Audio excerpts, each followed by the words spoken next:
دیشب به خدا خمار بودم، سرگرم دو چشم یار بودم.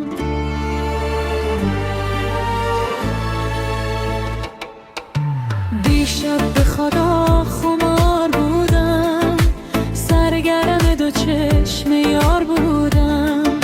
من گل پرستم، بی باد مستم، افتاده یک دل امشب ز دستم.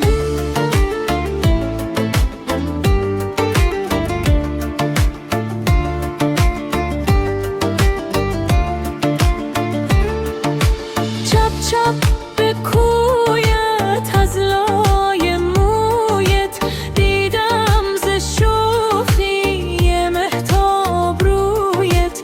بهتر ز گلاب بوز تو دست، پیران سرخنیم بازت. چشم تو نرگس، زلف تو سنبال، لبهای سرخط نازک‌تر از گل.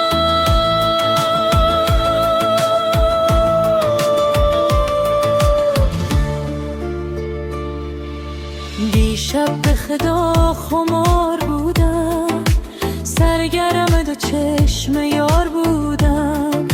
من گل پرستم، بی باد مستم، افتاده یک دل امشب ز دستم.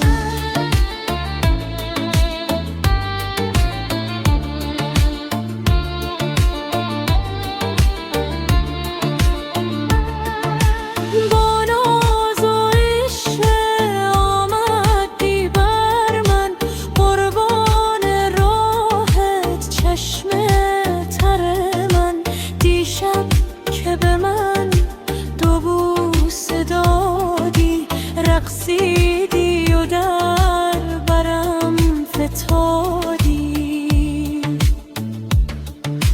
تو نشه بودی، من مست بودم، در چاک دامن دل را گشودم. من نشوه کردم، تو ناز کردی، بستم گریبان، تو باز کردی.